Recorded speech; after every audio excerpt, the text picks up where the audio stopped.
안녕하세요. 김종업의 경제부동산입니다. 구독, 좋아요 부탁드립니다. 재건축과 재개발이 난리가 났습니다. 조합원 입주권과 분양권 가격도 5억씩 뚝뚝 떨어지는가 하면 그것도 매물끼리의 경쟁이 치열합니다. 가격이 비싼 대장주 아파트 가격이 급락하면서 가격대별로 가파르게 떨어지는 추세입니다.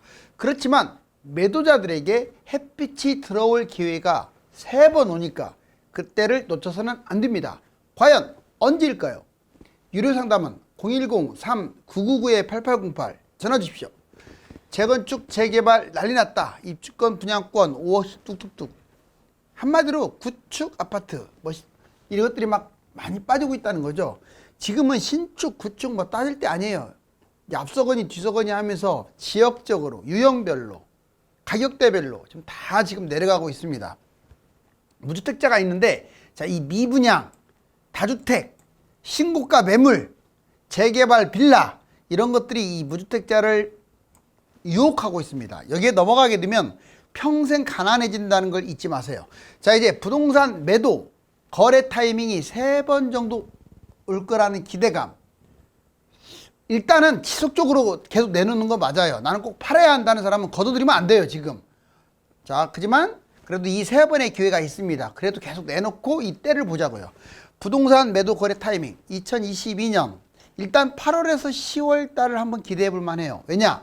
8월 계약갱신 청구, 여름에 폭등장이 7일 연속 이어졌고 거래량도 증가했었죠. 그리고 가을 이사철을 앞두고 매수 심리가 회복할 수도 있어요. 그래서 거래량이 증가하게 되면 가격이 어떻게 되든지 거래가 된다. 정부가 또 최근에 규제 완화 이게 급증, 아마 이제 조만간에 수도권도 조정지역이나 투기과열지역 해제할 것 같아요. 조정 해제 벌써 말이 나오고 있습니다. 그리고 임대주택 사업 아파트 활성화할 수도 있어요. 제가 보기에는 빠른데 규제 완화 그리고 각종 이것만이 아니라 재개발 재건축 규제 완화를 미리 서두를 수도 있습니다. 집값이 지나치게 폭락하는 걸 바라지 않기 때문에. 자, 바로 이러한 요인들이 이때 쏟아진다면 반등의 계기가 될 수도 있다. 두 번째, 2022년 10월에서 11월 이게 왜 중요하냐면요. 미 바이든 11월 중간선거 지금 아주 처참할 정도로 지지율이 추락했죠. 특히 흑인 지지자들의 지지율이 많이 떨어졌어요. 경기 반등 후에 대규모 부양책을 쓴다는 소문도 돌고요. 양적 완화. 자, 이제 다시 또 돈을 풀겠다는 거겠죠. 일단 나라가 어떻게 되든지 간에 내가 대통령이 되고 말겠다. 이런 사람들이 더 많잖아요, 사실상. 자, 그리고 긍정이 42%, 부정이 50%, 점점 부정이 늘어나는 추세에서 바로 이 긍정적인 정책을 펴겠다. 긍정적인 정책을 펴겠다는 것은 주가라든가 비트코인이라든가 부동산을 띄우겠다. 이걸로 해석해도 돼요. 자, 2023년 이것은 아직은 불확실하고 이제 2023년 1월에서 3월 달에도 또 기회가 있습니다. 이게 가장 확실한 건데 내년 정도 되면 미국 물가가 안정될 가능성이 높아요. 그리고 러시아 우크라이나도 소강 상태에 빠지고 그리고 금리가 정체된 후 나중에 금리 인하되겠죠. 한마디로 물가만 안정되면 게임 끝나는 거죠. 물론 물가가 안정됐다고 해서 금리는 바로 정체됩니다. 그러면 인하하거나. 그런데 집값이 되살아난다라고 장담은 못하지만 바로 이런 것들이 잠잠해지면 주식이나 비트코인은 폭등할 가능성이 커요. 세계 물가 안정, 미국이 그러면 세계가 따라가요. 그리고 금리 정체 인하 따라가겠죠. 그리고 주가 폭등, 부동산 급락 상황이 진정되고 결국 정체 후에 부동산이 반등하는 결국 3번의 기회가 올 것이다. 그렇지만 확정적인 것은 아니니까 계속 노력은 해야 합니다. 자, 이제 두 번째 악성 분양 순위 1에서 8위. 여러분들이 절대로 해서는 안 될 8가지가 있어요. 이거는 집이 있든 없든 마찬가지입니다. 의외로 상담을 하다 보면 이런 사람들이 진짜 많아요. 좀 답답합니다. 본인들이 똘똘한 아파트를 갖고 있는 분임에도 불구하고 이런 것들을 하더라고요. 자, 가장 안 좋은 게 뭔지 알려드릴게요. 이거 평균치를 말하는 겁니다. 1번이 상가입니다. 왜 상가가 제일 안 좋을까요? 상가는 분양가가 비싸기 때문에 그래요. 가격도 비싸요. 막 10억짜리도 있어요. 5억. 그리고 쓸데없이 고분양가입니다. 손실폭도 엄청 커요. 상가는 마이너스 1000, 2000 이게 아니에요. 억 단위로 떨어져요. 4억짜리 5억짜리 분양받아도 억 단위입니다. 이거 여러분들 영업사원들 거의 10%씩 먹어요. 3억짜리 분양하면 3천만 원 떨어진다고요. 얼마나 안 좋으면 그렇게 영업 비용을 많이 줄까요? 아무튼 상관하지를 마세요. 예외가 있긴 한데 그거 찾기 어렵잖아요. 두 번째, 놀랍게도 고분양가나 지금 현재 미분양 그 아파트, 똘똘하다고 생각하는 우리가 생각하는 아파트 고분양 미분양이 난리가 납니다. 이건 너무나 비싸게 분양을 받았고 이 시점에 미분양이 된 것들은 떨이 분양 위험성이 있어서 그래요. 할인 분양. 손실폭이 엄청나게 클 겁니다. 나중에 뭐 30% 할인 분양을 하거나 또는 고분양가 때문에 분양가는 8억인데 뭐 8억이 6억으로 떨어지지 않아요. 막 5억으로 떨어질 수도 있어요. 분양가에서.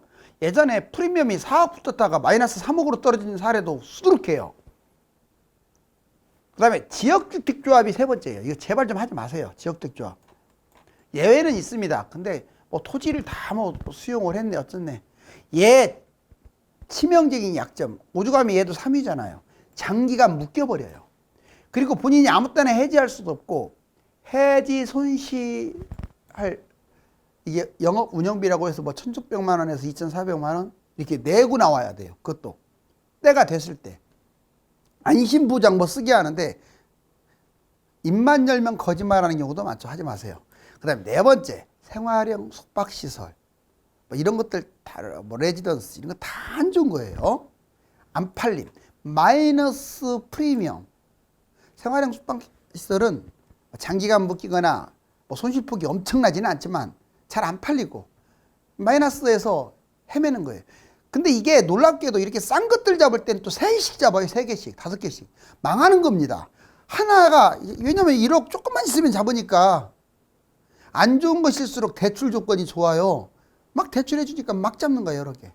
빌라도 그렇고요. 오피스텔도 그렇고. 어떻게 1억 가지고 빌라 5개를 잡아. 망하려고 지금 환장한 거죠. 여러분들이 투자하는 것은 갭이 아니라 그 분양가인 거예요. 분양가. 하지 마세요. 신축 빌라 이것도 안 팔립니다. 진짜 안 팔려요. 그리고 얘는 무조건 마이너스 프리미엄으로 떨어질 가능성이 커요. 비쌀수록 많이 빠지겠죠. 그 다음에 오피스텔 투자성이 아예 없어요. 오피스텔도. 물론 대단지는 일부 피가 붙기도 하지만 그런 거에 목매지 마세요. 하지 마세요. 특히 고분양가 오피스텔은 망합니다. 원룸 이런 거 나가지도 않아요. 특히 층고가 높은 것들 있죠. 그런 것들 하지도 마세요. 트렌드에서도 벗어나고 그런 것들은 테마에서도 벗어납니다. 마이너스 프리미엄이에요. 도생, 도시형 생활주택, 아파트형 공장, 직산업센터 이거 투자성 없어요. 옛날에는 좀 돈 좀 벌었는데 이제는 택도 없습니다. 도시형 생활주택이 아파트에 포함되다 하니까 좋아하는데 얘는 오피스텔 대우밖에 못 받아요. 똑같아요. 그리고 마이너스 프리미엄으로도 안 팔린다는 거. 나홀로 아파트 그나마 그중에서 제일 좋은가 보네. 안 그래요.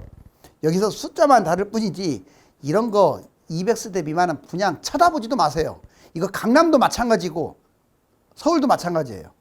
자, 투자성이 없어요. 마이너스 프리미엄에서 헤맵니다. 물론 상승장 때 얘도 플러스로 올라가지만 나중에 폭락장 때는 거래도 안 돼요. 이제 한국과 중국 부동산 대폭락 조짐. 부동산 폭탄이 터지는가. 벌써 중국은 230여 곳서 주담대 상환을 거부하고 있어요. 중국 폭락 2021년 하반기부터 1년 연속 지금 1년 동안 집값 하락하고 있어요. 지금 난리 났습니다. 중국 308급 분양자 주담대 상환 거부 시위 계속하고 있어요. 그리고 부동산 GDP 대비 30%를 차지하는 이 부동산이 지금 헝다 같은데 이미 파산, 사실상 파산이죠. 수십 개의 개발업체들이 지금 부도 직전이나 부도가 난 상태. 당국이 지금 땜빵식으로 긴급자금을 수혈하고 있지만 오래 못 버틸 것 같은데요. 개발업체 공사 중단, 은행 부실, 제2 리먼 사태가 지금 터질 것이라는 소문도 들면서 흉흉합니다. 우리나라 국토연구원에서 이번에 한 자료, 여러분들이 경험했던 모든 수준 넘어서는 집값 폭락이 올 수도 있다. 그럴 수밖에 없죠. 집값이 많이 뛰었으니까. 특히 수도권은 예전에 반토막도 나오고 70%도 떨어지고 했잖아요. 왜? 많이 올랐으니까. 그런데 지방은요, 광역시 지방은 2010년 이전에 그렇게 폭등한 적이 없어요. 집값이 진짜 쌌습니다. 평당 1,000만 원이 다였어. 그런데 지금 평당 5천만 원 막 다 넘어가잖아요. 박살 나겠죠, 이제. 자, 그래서 이런 말을 하는 거예요, 국토연구원이. 금리 인상 10에서 15개월 후에 주택가격이 후행으로 하락합니다. 지금 1년 됐잖아요, 금리 인상 한지. 이제 하락한다 이 말이죠. 물가 폭등, 금리 인상, 경기 침체, 집값 폭락순으로 가는 거죠. 자, 빅스텝 이후에 특히 얼어붙었어요. 부동산 시장이 아주 급락 추세입니다. 빅스텝. 지금 보완 장치를 하라고 지금 국토연구원에서도 지금 제시하고 있죠. 자, 장기 폭락할 곳과 단기 폭락할 곳은 구분할 줄 알아야 돼요. 누가 많이 떨어지느냐, 적게 떨어지느냐 이렇게 생각하세요. 비싼 건 많이 떨어져요. 어디가 됐든. 싼 건 덜 떨어져요. 많이 오른 건 많이 떨어져요. 덜 오른 것은 덜 떨어져요. 이 차이만 있는 거예요. 그런데 이제 먼저 5에서 10년 동안 장기간 하락하고 뛰는 것은 단기적으로 폭등. 쉽게 말하면 옛날에 2010년에서 19년까지 가지도 못했다가 20년부터 21, 2년 이 사이에 단기간에 폭등했던 곳들. 자, 어디냐? 경기도 외곽죠. 말만 외곽이지 경기도의 70% 이상은 여기에 해당돼요. 여기 GTX 들어오니까 괜찮을 거야. 천만에 만만의 말씀이에요. 경기도 입지가 좋은 곳이 아니에요. 특히 3기 신도시가 막 넘쳐나니까. 1, 2, 3기 신도시가 너무 많아요. 지금 택지지구까지 100 몇 군데나 돼요. 자, 그 다음에 인천이나 지방은 더 안 좋아요. 경기도 외곽보다도. 지방은 광역시 포함입니다. 두 번째, 나홀로 아파트 또는 아파트가 아닌 것들. 아까 제가 쭉쭉 읊어드렸죠. 아파트 아닌 것들, 뭐 빌라라든가 오피스텔 이런 거. 자, 그 다음에 상승폭이 적은 거. 상승폭이 적은 곳들이 하락 기간도 많이는 안 떨어져도 길어요. 그리고 저가 아파트 징그럽게 안 올라가요. 호재 별로 없는 곳들. 이렇게 5가지로 정리. 그렇다면 1에서 4년 폭락하고 3에서 6년 폭등. 폭락 기간이 상대적으로 짧으면서 폭등은 긴 곳 주로 어디냐? 강남, 서울, 경기도 한 30%에 해당되는 중심 지역들. 신도시라든가 경기도 강남 성향이 강한 곳들. 그 다음에 재건축, 재개발, 신축 얘들이 폭락을 한 이후에 폭등할 가능성이 커요. 그 다음에 상승폭이 큰 곳들이 많이 떨어졌다가 많이 폭등합니다. 다만 다시 말씀드리지만 자, 상승폭이 큰 곳도 경기도 외곽, 인천, 지방 이런 것들은 별로예요. 자, 이제 고가 아파트, 비싼 아파트들, 그 다음에 GTX, 호재 많은 곳 이런 것들이 아무래도 폭락을 했다가 다시 또 뛰겠죠. 이제 지금 피해야 할 것 3가지로 한번 간단하게 정리. 지금 매수자가 피해야 할 것들이 미분양입니다. 이건 지금 이 시점의 미분양은 그냥 이렇게 생각하세요. 쓰레기라고 생각하세요. 여러분들이 지나가다가 그냥 어디에 딱 들러가지고 꼬입에 넘어가지고 샀다 그 순간 망칩니다. 여러분들 지금은 집값 하락의 시작이야. 얼마나 안 좋으면 이 시점에 미분양이고 이 시점에 그렇게 좋은 혜택을 주겠어요. 꼬임에 넘어가지 말고 보지도 마세요. 뭐가 됐든. 그 다음에 금매. 이 시점 집값 뭐 빠진 지 얼마 되지도 않았는데 무슨 금매예요. 그나마 세종시는 좀 많이 빠져서 10억짜리가 뭐 6, 7억으로 빠졌다. 뭐 좀 한번 생각해 볼 만하죠. 그런 데는 많이 빠졌으니까. 그 다음에 못난이. 가격이 싸더라도 나는 실거주를 해야 하니까 사야지. 이런 생각 갖지 마세요. 지금까지 놀고 있다가 왜 이제 집을 사려고 합니까? 이제 시작인데 하락에. 자, 이제 미분양 4가지. 고분양, 입지가 안 좋거나 나홀로 아파트거나 아파트가 아니거나. 자, 이런 것들은 다 안 좋아요. 두 번째, 최고 조건 무이자, 이자 후불제, 발코니, 옵션 무료. 이거 좋다고 끝내주는구나. 이게 아니에요. 얼마나 안 좋으면 이런 거 해주겠어요. 그 다음에 과장 허위가 많아요.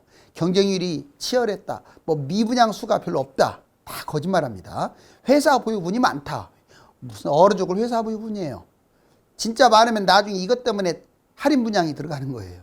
혹시라도 피가 올라갈까 봐 갖고 있는 거죠. 근데 이거보다는 제가 보기에는 경쟁률도 그렇게 높지 않고 아예 계약률이 낮아가지고 미분양이 많은 거예요. 부적격자가 많아서 미분양이 많았다. 이렇게 좋은 말로 포장을 하는데 넘어가지 마요. 금매, 많이 뛴 금매. 3억 아파트가 8억까지 뛰었어. 얘는 그러면 다음에 떨어지면 3억까지는 안 떨어지더라도 5억은 그냥 코스고 4억까지도 떨어질 수 있어요. 지금 현재 7억이라고 해서 덥석 매매하면 2, 3억 더 떨어질 수 있어요. 난리 나죠? 자, 분양권 조합원 프리미엄 지금 2억, 많게는 5억씩 뛴 곳 있습니다. 이런 거 왜 잡아요? 특히 서울도 서울이지만 경기도 이런 데 막 10억씩 하는 곳 있죠. 조합원 매물. 바로 분양하는 것. 난리 납니다. 그런 거 잡아서는. 그런 거 왜 잡아요? 새 거니까. 얘는 이제 입주하니까 안 빠질 거야. 무슨 놈은 안 빠져요. 피가 그냥 6억 붙었던 게 1억으로 떨어지는데 마이너스로 갈 수도 있어요. 자, 아무튼 분명히 얘기했습니다. 2억이 1억으로 축소되는 것은 적게 떨어지는 거예요. 자, 매물은 높고 안 떨어진다. 마이너스 2억이 자 5억 상승. 자, 5천의 매입. 뭔 말이냐? 자, 얘들 지금 2억짜리가 5억, 자, 5억까지 올랐는데 이게 지금 4억 5천 정도 떨어졌다고 덥석, 5천이나 떨어졌네 하고 매입하는 거야. 그러면 이거 다시 2, 3억까지 또 추락할 수도 있잖아요. 못난이, 막연한 재개발. 막연한 재개발이 못난이야. 거기에 있는 빌라, 다세대, 오피스텔. 얘들은 입지가 아무리 좋아도 안 좋아요. 강남이니까, 한강변이니까 별로입니다. 두 번째, 주택수 제외되는 거. 주택이 아닌 것들. 땅, 상가, 오피스, 공장. 얘들은 오히려 빌라, 다세대보다 더 안 좋아요. 분명히 말했어요. 얘들은 싸기라도 아직 가격이 싸기라도. 얘들은 비쌉니다.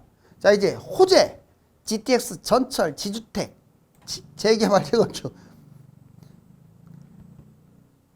GTX 전철에 있는 지주택이니까 잡는다. 또 GTX 전철에 있는 그냥 분양을 잡는다. 하지 마세요. 얘들은 지금 거품이 잔뜩 껴 있어요. 자, 부동산 하락 정도 세계 경제에 달렸어요. 일단 단기 조정 1년간 할 거냐, 경제 침체 2, 3년간 할 거냐, 경제 위기가 터서 5년에서 10년간 폭락할 거냐는 경제에 달렸어요. 물가 상승해서 금리 인상해 가지고 23년 경기 반등. 이것 때문에 집값이 떨어진 건데 부동산이 이제 하락하다가 반등한다는 거죠. 1년 만에 반등할 수 있다. 이 가능성은 10% 이하. 자, 이제 경제 침체 2, 3년간 물가 급등을 했어요. 지금 급등하고 있죠. 금리 큰 폭으로 인상하고 2023년 경기 침체 집값도 폭락을 했어요. 그러니까 한 2, 3년 후에 집값 반등할 거다. 아마 이 가능성이 높아 보여요. 2, 3년은 기다려야 하지 않을까. 자, 경제 위기 5에서 10년간 하락. 이건 경제 위기 터지면 기간이 없어요.